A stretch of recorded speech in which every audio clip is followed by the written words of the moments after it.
Hello. Now, before I start covering the Shiratsuyu, the Tier 7 IJN DD, I thought I'd show you an example of some of the mind tricks that you can do by having this torpedo reload consumable instead of using the smoke one. In this case, I'm pushing the B cap point. The idea is, of course, to scout it and secure it for my team as soon as possible. Two things happen. I spot the DD, and I spot planes going my way.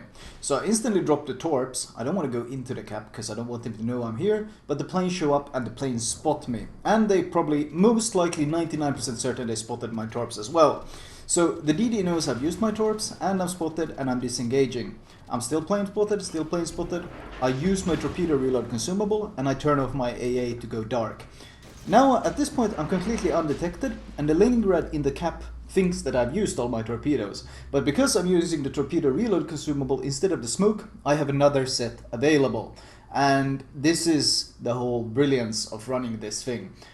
Most of the time when you kill people with torps, it's when they no longer expect your torps. In this case, I don't want to go into the cap. I don't want him to know that I'm here. The last thing he knew, I was sailing away having used my torps and I was fleeing. But instead, I'm actually waiting here. I'm letting him cap in peace because I don't want to disturb him. I don't want to inform him that there's a DD right next to him and that he's not as safe as he thinks he is. I want him to think that he's safe spamming and shooting and firing, and I'll casually let him get the cap because he might get the cap now, but my torpedoes catch him off guard and he had no warning, he had no idea, and he was caught completely by surprise. So that's an example of the type of mind games that you can use this torpedo reload consumable for. So how exactly do you play the Shiratsuyu? Well, I will use two games as examples here. I'm against tier 8 matchmaking in both of them, which is honestly probably the most common opponent you will have. Some people claim that as tier 7 you face mostly tier 5s, but for me I've been up tiered almost every single game and I've been facing tier 8s constantly. First of all, you can play the Shira extremely aggressively, in the sense that you can push much deeper than you could in many other DDs of this tier, and that's because the concealment is so excellent. When you run a concealment expert, you reach a 5.8 km concealment, which means that your stealth is actually comparable with that of tier 8 DDs. And that means, of course, that you can contest any cap and you can push pretty ballsy. As you can see how aggressive I am. I'm in the middle of the map. I'm far ahead of all my teammates, and this Bismarck has no idea that he's literally being torped from point blank or extremely close range. And you noted as soon as I saw that I had a high chance of landing one of my torpedoes, I used my torpedo reload consumable. Why?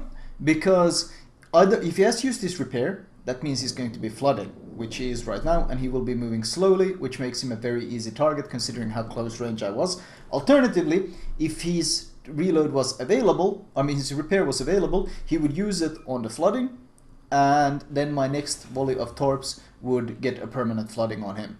So that's one of the other uses for the torpedo reload consumable. You don't need to score many hits, but if you force a flooding and then you manage to secure another flooding, that's pretty much a guaranteed kill on almost every single ship in the game. I mean, there are exceptions, but the damage you cause is absolutely massive if you time them correctly between each other, and of course if you land the necessary hits.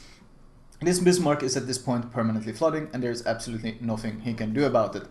Now, the torps on this thing, you have 2x4, meaning you have an 8 torps, 10 km range, hit pretty damn hard, pretty damn fast. The torps are in general pretty damn good. They are extremely useful. But the problem is, of course, you only have 8 of them. But if you run the torpedo reload consumable, which I love using, you get access to 16 on demand. 8 every cooldown, 16 on demand. Or well, an additional 8 on demand would probably be the better description. In this case, this guy's going to flood, so I go for the Algerie. You notice how close I am? I'm 6 km away. My spotting is 5.8 and I'm literally sailing at 6 kilometers away. This is something you cannot do if there's any fighter or spotter planes in the air, because if you do that while there's fighter planes in the air, you will most likely get spotted by them, and if he knows where you are, he can angle and he can dodge.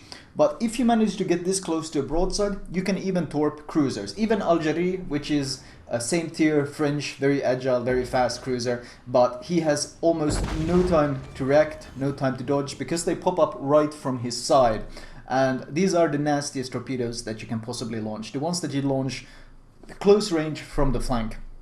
And the reason why they're so hard to dodge is that when you're that close range, not only can you very accurately predict where they're going to be, because there's so little time for them to change course before the torps actually arrive, but also the torps haven't had time to spread that widely yet, which means that it's usually a very narrow cluster of torpedoes that hit the DDs or hit the cruisers, which means that even if they evade instantly as soon as they see them, they would most likely still eat one. And considering how hard these torps hit, and how low the HP pool is of same tier cruisers, you can expect to chunk out half their HP. In fact, sometimes you might even chunk them so hard that you can just use your guns to finish them off by setting a fire or two, because that will almost guaranteed kill them once their repair is down. Now, pushing deeper, you can see that they are trying to push up this flank. I'm not really trusting my prediction here, or I'm not trusting the white line at all. I expect the Kutuzov to move up once he becomes undetected. There's a chance the Fuso might push into those torps. There's even a chance that the DD that's hiding somewhere or there might sail into those torps.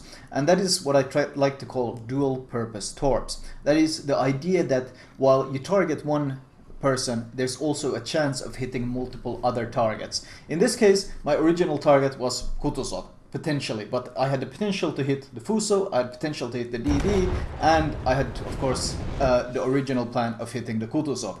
And you can see how well it lined up. It doesn't always line up. I mean, I'm not going to say you're always going to get double strikes, but usually, whenever you have the opportunity to go for dual-purpose torps, you should go for dual-purpose torps. The reason for this is you want to minimize your RNG, you want to minimize the odds of the enemy getting lucky. And you want to maximize the odds of yourself getting lucky. The enemy gets lucky by randomly switching course, which is, of course, that's not necessarily also luck, that's also good play if they know there's a DD around. They randomly switch course to make sure that your torp prediction is off. But if you do it to two targets at the same time, then in order for all your torps to miss, both of them have to make these evasive maneuvers. Both of them have to change their course. And by that way, you maximize your chances of hitting torpedoes at very low cost. You note how I'm trying to see, here I'm doing it again. I'm going for the Fuso as well as the Hipper. Another example of dual-purpose torps. The Fuso, if he continues straight this way, might eat my torps. The Hipper, if he continues straight this way, might also eat my torps. This is dual-purpose torpedoes, and it's so often worth waiting 10 or 15 seconds longer to line up that perfect dual-purpose opportunity just to be able to have a chance of hitting multiple targets. And this Hipper, well, he's gonna eat at least one. As I said, he reacted quickly and he turned into dodge, but he still ate a quarter of his health and a flooding, which forced his repair. And you can see my torpedoes are still heading down for the Fuso, but now that they're spotted, they are unlikely to hit. But they serve their purpose. I got a hit. If you get one hit with every torpedo volley, you're having a great game. The Hipper is actively avoiding, so I see that he's going to turn away left, so I launch another set of volleys at him. Now it's important to note that I was using Yamamoto on my Shiratsuyu, because I was of course leveling to the Akizuki, and I wanted to get Yamamoto on Akizuki eventually. But when you have access to this captain, it's usually very valuable to try to secure yourself Krakens. So in this case, when I see his health is dropping just low enough, I shoot the volley and I secure that important Kraken kill. And then of course the fireworks, and more importantly, I get all the bonuses that Admiral Yamamoto grants you, which is of course faster reload on guns and torpedoes, not to mention of course the heal. But I'm still completely healthy, so not really that valuable in that sense, but well worth taking the shots anyway. I'm taking some damage, but Yamamoto is still active, so of course I'm still healing it back, so not really that big of a deal. When it comes to target selection, battleships are usually your favorite target. The reason for this is of course that they are significantly clumsier, it takes them much longer to change course, and they are in general slower. All of these things contribute to a higher chance of landing these torpedoes, and that's fundamentally what you always want to be doing, maximizing your chances of landing the torps. There are multiple ways of doing it. Target selection is one. Positioning is another very important thing. Of course, you want to get those broadsides. Distance plays into positioning as well. You saw how close I was to that Algerie. I was a mere 6 km away from him, which was 200 meters further than my concealment. I expect the Budioni to pop around, so I launch preemptive torpedoes. I think my prediction might be pretty okay, unless of course he makes some sort of strange course decisions, and it looks like he is in fact turning hard left. Now this is something In this case, I made a prediction based on where my teammates are. I have a Fuso and I have an Edinburgh in our spawn. If you look at the minimap, you can see exactly where they are positioned. So this would mean that if the Budyonny comes around the island, he would be forced to angle in towards them because he cannot risk giving broadside. In fact, though, surprisingly, the Budyonny turned hard left and gave both of them full perfect broadsides, and he somehow got away with it, and he happened to dodge my torps as well. Now, this is of course something you cannot always calculate. I mean, you expect your enemy to make the intelligent choice, but quite often they will make something incredibly stupid, some choice you possibly couldn't predict, like in this case, and your torps will completely whiff. That's just the way torpedoes work. There's always a certain amount of luck involved when landing torps. You can try to maximize your chances of landing the torps, but there is still luck involved. Now, since Yamamoto has kicked in, I have no issues rushing this Budyonny. I'm using HE as I close the distance, but now that he's giving full broadside, I do switch to AP. And the Shiratsuyu, while it has decent gun power, without Admiral Yamamoto, I probably wouldn't be as eager to make this rush, because it does help my reload significantly. However, the AP is quite nice. As you can see, now that I'm getting close enough, I'm quite consistently penning him, and when I get close enough, I'm also quite consistently citadeling him. And in this case, he does get a citadel to death, and all that is left at this point is their poor little Kagero hiding in their spawn, who is being fought, it seems, by both our Ogneboy, and he does seem to have some backup. So at this point, the game will probably end, well, shortly. And there we go, Kagero dies, and my first example of a game does end. Now, looking at the score, we can see 139k damage, which is certainly not bad. Liquidator is something you don't get too often, Kraken, Double Strike, but Devastating Strikes is something you tend to get quite often in the ship because of the power of those torpedoes and because of the power of that concealment, especially with Torpedo Reloader. You tend to land a lot of huge volleys of torps and you can really catch your enemy off guard with it. Looking at the detailed report, 2.3k. It was a standard battle and it was tier 8, so I guess we can be quite happy with that, especially considering the disparity between me and, well, the Ogneboy did some work, but the rest of the team was kind of just there along for the ride.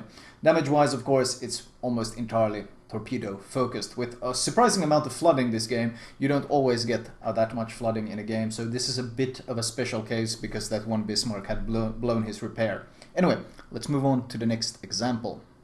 Next game example, once again, tier 8 matchmaking. This time, however, there's also a carrier involved, and that of course will always have a significant impact on any DD's life. Carriers mean that you can have to play a bit more defensive, you have to be a bit more careful with how you push in, because especially if you're on the torpedo reload, as I like to do on the Shiratsuyu, it means that you have no smoke available, which means if he decides to hover planes on top of you, the only way to get undetected is either to shoot them down yourself or find someone else who will shoot them down for you.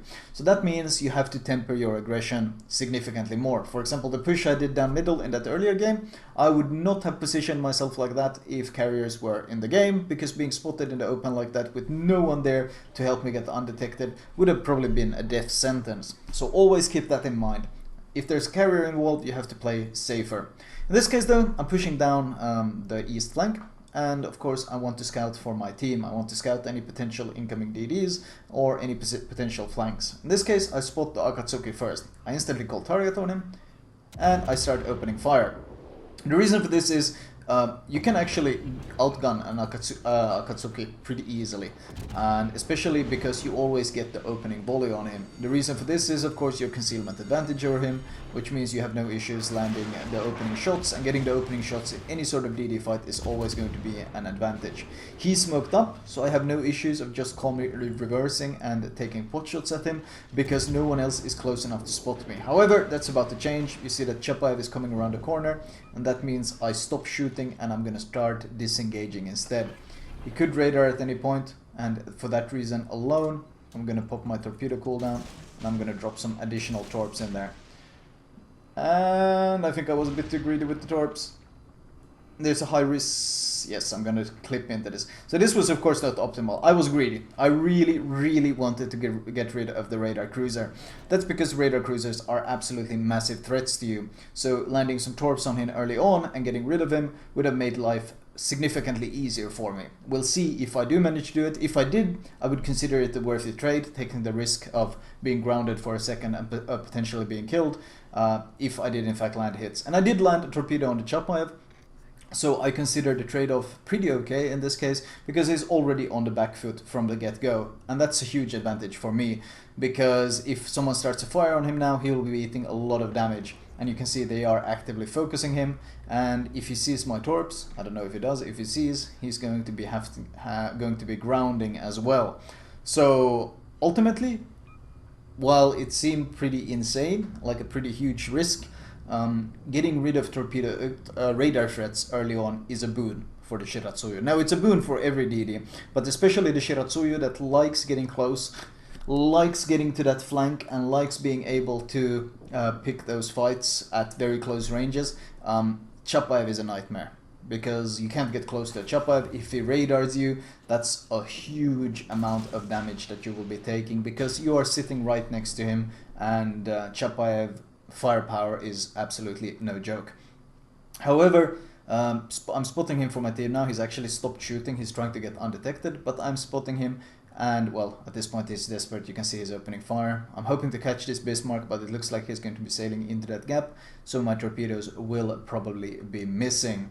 But on the bright side, Chapayev is being burned to death, so my risky opening volley, so to say, my risky opening grounding, has resulted in my biggest threat either being killed or effectively neutralized. You can see that he's pretty much fleeing for his life. So, while it was a risk, I would say it was worth it. Am I going to catch the Bismarck? I highly doubt it. I think he's going to be out of range. No. Unfortunate, but no hits on the Bismarck. He just barely dodges by sailing around the island, which was a pretty smart decision by him, considering he ate a torp from me earlier, so of course he's going to be playing safer. But if I had landed that torp, I don't think his repair would have been up yet, and that would have been fantastic for me. I'm getting pretty close to the Chapayev now, and that's because the rest of the team is kind of disengaging, and he's so very low right now. I really want to get rid of this guy. It looked like that was the fire as well. Yeah, at this point I decide to open up fire, because I want to get rid of him. As I said, Chapayev is a huge threat. Getting rid of the Chapayev early on is fantastic, and that's an unrepairable fire on him. The next volley should kill him, and I get rid of what I consider one of the major threats that I could face as a Shiratsuyu. The carrier is still, of course, another potential, but getting rid of him is huge. I also spot the Akatsuki briefly, which is also fantastic. Only one hit on him, but now my team knows exactly where he is, which is even better. And I'm going to take some pot shots at the York, because no one is apparently shooting at me right now. They're all focused on that other flank. York is slowing down. I'm not sure he's reversing. That's interesting. That is indeed very interesting. I'm more than happy to take the shots though, especially now since I'm behind the island and I'm undetected. Any sort of kills you can secure, and I straight up mean kill secure, kill steal even, are well worth it, because fundamentally any kill you get is more valuable on your ship than on any other ship, because you're running Yamamoto. While everyone else pads their egos with the kills, you actually actively increase your combat capability by getting those kills. My preemptive torps on Queen Elizabeth, one of them land, not really that impressive, but more importantly I secure a second kill. And if you're running Yamamoto on the Shiratsuyu, this is something you want to actively do. Secure those kills. In fact, I'm so hungry for those kills that I'm willing to pick a fight with the Bismarck. I think that he's used his repair. I don't really care though, because he's got so little health. If I just land my shells on his superstructure, which should be pretty easy considering he's humping the border. If you hump the border like this, you become a very easy target, and as long as you hit your shells on the superstructure, you will do fairly consistent damage. So I'm of course more than willing to go for this, because getting another kill to my collection is fantastic. And at this point we're already up to 3 kills. And considering we're quite early in the game, if we do manage to once again unlock Kraken, it will greatly assist us in winning the game. In fact, it will assist us more than anyone else. For everyone else, Kraken is an ego padding kind of thing. For anyone running Yamamoto, Kraken is a huge increase in power that should not be underestimated. Akatsuki is kind of being my bait at this point. I'm looking at the minimap, I see he's being rushed by multiple ships. He's alone, he has no health, it looks like he's on fire. At this point, I know that he cannot keep reversing. He's reversing the torp, but I know that he cannot maintain this, especially now that Gnevny is spotted. That means he's about to get rushed down. He is absolutely, without a doubt, about to get rushed down. So I launch torps behind him. Now, usually you don't want to torp from the second line. This is extremely risky, extremely dangerous for your teammate. If the Akatsuki eats any one of my torps, it's 100% my fault. There's no doubt that it would be 100% my fault. But I'm also very confident that the Akatsuki will be disengaging and fleeing because he's getting rushed in his smoke, which means he will die if he stays there. In fact, even while fleeing, there's a high chance he will still get killed. So hence, with that in mind, I have no issues launching all my torpedoes down there. Akatsuki even gets greedy enough to launch his own torps, or maybe he knows that he's about to go down, so he just drops them all. He does die, but that torpedo soup, especially since I used my torpedo consumable, is of course absurd. We go from having 3 kills to getting Confederate Devastating Kraken and a double strike, and that's of course the heal kicking in and Admiral Yamamoto's special ability kicking in, which gives us significantly more DPM to both guns and torpedoes. So while I generally will always argue against torping from the second line because it's such a risk for your teammates, in situations like that, where you are almost certain your teammate is either going to die or going to flee, and basically the enemy is dumb enough to go into a choke. That was the key thing there. The enemy went into a very narrow choke against 2 DDs, 2 torpedo DDs, an Akatsuki and a Shiratsuyu. And when they do that kind of decision, well, it's almost like Christmas for a Shira, isn't it? Like, that one clip there is the kind of highlight that Shiratsuyu captains dream of. I am plane spotted at this point, and that's why I launched torps completely opposite of where he is going. You saw that the white line suggested I should launch the torps far to the left, but because I was plane spotted, I launched them off to the side because I expected him to evade. However, it seems that he is very slow at evading. No, it's only when the carrier pops in that he finally does evade, and I think I will struggle landing any torpedoes on him. However, the gun power is pretty damn good at this point. I got a 4.5 second reload, that is of course Yamamoto's doing. Sadly, he dies before I have time to really do anything about it. At this point though, the game doesn't really advance too much further from this because the enemy team kinda likes to hide, kinda likes to hide far back. I try to torp the Dunkirk, but he goes nose in, and well, I don't really need to show you an example of what happens when you try to torp battleships that are nose in. Your hit percentage drops to almost 0 because you gotta remember torpedo spreads are RNG, and if you're torping from the front of a battleship, you need to get lucky to even land 1 torpedo, and that's of course a horrible situation for you. If you put yourself in a position where you need to get lucky to land even 1 torpedo, then your positioning is bad. So obviously don't really need to demonstrate that, you'll just have to take my word for it in this case.